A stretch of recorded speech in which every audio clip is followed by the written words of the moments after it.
एक किसान और उसके पोते की कहानी।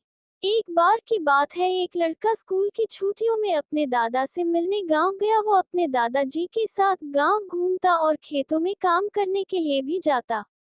एक दिन वो लड़का अपने दादा के साथ खेत में काम करने के लिए गया हुआ था, तो दादा ने उससे शर्त लगाई कि चलो देखते हैं कि खेत की जमीन को फसल की बुवाई के लिए कौन पहले तैयार करता है। उन दोनों ने खेत की आधी आधी जमीन बांट ली और जमीन को नई फसलों की बुवाई के लिए तैयार करने लगे। वो दोनों मिट्टी को खोदकर उसे पलट उसकी गांठों को तोड़ रहे थे ताकि वो फसल की बुवाई के लिए तैयार हो जाए। दादाजी, जिनकी उम्र 65 साल की थी, वो बिना रुके और बिना किसी शिकायत के अपना काम कर रहे थे।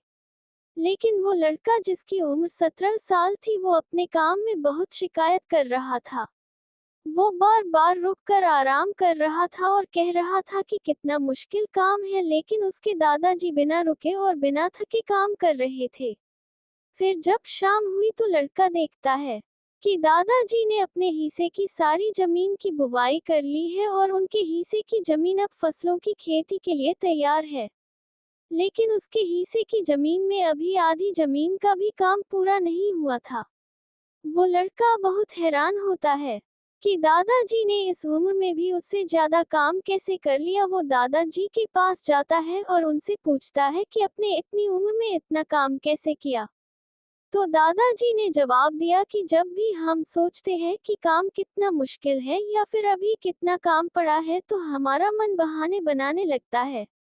इन सभी बातों के बारे में सोचना ही हमारे काम को और ज्यादा मुश्किल बना देता है। इसलिए समझदारी इसमें ही है कि हमें अपने तय किए हुए काम के बारे में ज्यादा सोचना नहीं चाहिए और उस काम को करते रहना चाहिए।